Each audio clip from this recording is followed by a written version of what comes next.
All right, so we are jumping back into resonance. I'm trying to make these videos short, just 10 minutes at a time. So just a reminder, here are our resonance rules. The actual molecules will be represented by a hybrid. The positions of the atoms don't change. Only electrons can move. And that has some implications, like we saw in the last one, that means like, okay, the carbon's not going to get a new bond or anything.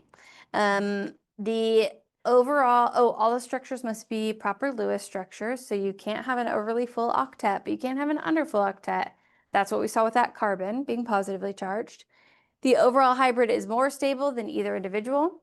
You can use curved arrows to demonstrate the movement of electrons, and then you'll use double-headed arrows between the structures and enclose all the structures in brackets. So we already did this practice problem together. Now let's do practice problem 13. So this question is, which of the following is not a valid Lewis structure that should be a resonance structure, is not a valid resonance structure to the one in the box. So that was a typo. Sorry, I'll adjust that. So which of these is not a valid resonance structure of the one in the box? So I'm going to have you pause this video and I want you to try it on your own. And a good tip for resonance structures is you're going to start with areas where there's extra electrons and move them to areas where there's less electrons. And extra electrons typically come in the form of lone pairs or double or triple bonds. So if I'm looking at this, first I'm going to draw in all my lone pairs, and then I will draw my resonance structures. So I'll give you a minute to work on that. I'm going to redraw my structures so they're a little bit easier to see. On your personal,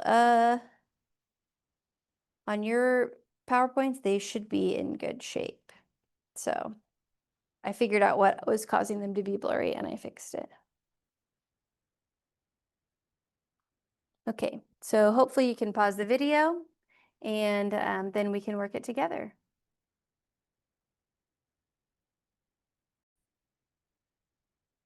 All right, so here we have the picture that I put up on your PowerPoint. Now this one is in the box over here on the right. So we're asking, are these valid resonance structures of the molecule in the box? So whenever I'm thinking about resonance structures, early on, it might help for you to draw in your hydrogens. So I'm going to do that. I'm going to draw in my hydrogens. And I also drew in my lone pairs. Now you'll notice over here, I'm only drawing 2 hydrogens, and that's because there's a positive charge here. So carbon can only have 2 bonds. And I don't have to draw in any hydrogens in the middle because carbon already has the 4 bonds there. So this is a good chance for you to practice using your formal charge. It's a good chance for you to practice using your bond line formula. And our hydrogens are already drawn in on the oxygen, so that's nice. There's never implied hydrogens on oxygen. Okay, so the first rule is that they're going to be a hybrid. So if one of these is a resonance structure, there'll be a hybrid between the one in the box and the other one. The next rule is that your atoms can't move, only electrons can. And that sends off an alarm bell for me because right here, I'm seeing an oxygen that doesn't have a hydrogen on it. And you can do that in a chemical reaction, but not for a resonance structure. So I'm immediately going to say that this is not a valid resonance structure because an atom moved. The next rule is all of them have to be valid Lewis structures, so we can't have any overly full octets, and I don't see any overly full octets here. And then we will use curved arrows to show movement of electrons only, again, not atoms. So let's do that together.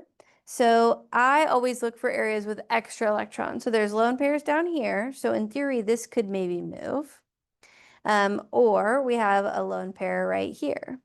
I don't see anything where there's a double bond between the oxygen and the carbon in our other structure, which is the one we're comparing it to. So the only thing that it seems like it moved is up here at the top. So I'm going to see if this electron pair can leave the double bond on the right and move over to the double bond on the left. And I'm going to show that movement. Actually, what if I show that movement with a different color. I think that might be easier to see.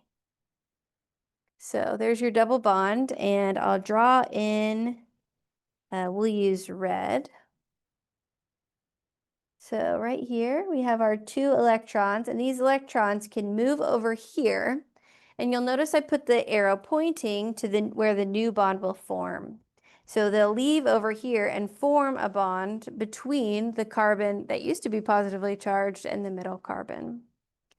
And if I did that, the structure that it would give me would look like this. At the bottom hasn't changed at all. But now we have a double bond up here, or down, I guess up here between the two between the carbon and the carbon that used to be charged.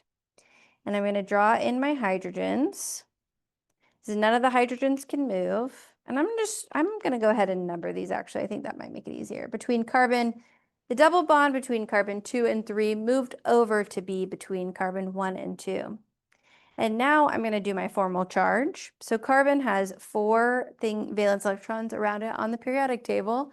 So we have 1, 2, 3, 4 bonds around it. So this one is now neutral. This carbon still has 1, 2, 3, 4 bonds around it, so it's still neutral. And this carbon right here has 1, 2, 3 bonds around it, so it would become positively charged. So this structure to me, where we have the double bond now between 1 and 2, looks a lot like this one. And we followed our curved arrows so that we could show the movement of electrons. We didn't move any atoms, and we got that one. So I think that's a valid resonance structure. But just so you can see what the full resonance structure would look like with the last 2 rules of the brackets and the double-headed arrow, is I would put my structures together on a line like this with a double-headed arrow, and then I would enclose them in brackets. And that is a proper resonance, a drawing of a resonance. But the only thing it asked, the question was for you to find which one of these 2 was valid. Okay. So that's kind of a sample of what some resonance structure questions might look like. There will be some similar to that, maybe more or less complicated on your homework. And those will definitely, that type of question will come up on your test and it will continue to come up. Okay, so here are a little bit more resonance rules. So resonance structures aren't perfect averages. They're more like weighted averages. So let's say your tests are with 80% of your grade and your homework's worth 10% of your grade.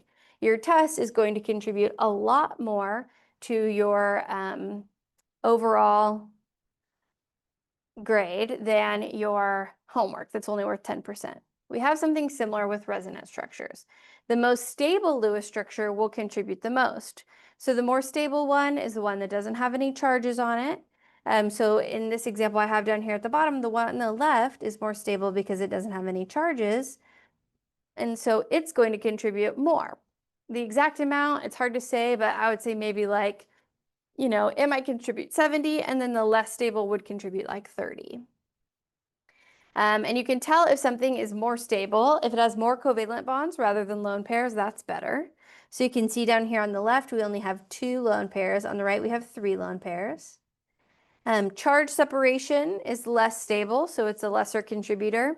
So we don't have any charges here on the left, but we do on the right, so that makes it less stable. And the more balanced overall it is, so if everything has a full octet shell, that is more stable. So between these 2, I already gave you the answer. Between these 2, the one on the left doesn't have the charge separation. The one on the right does. The one on the left has less lone pairs. The one on the right has more lone pairs. So the one on the left is less stable, and the one on the right is more stable. Okay, so this one I'm gonna, again, let you pause and do on your own. It's a little bit like the, actually, I'll stop there.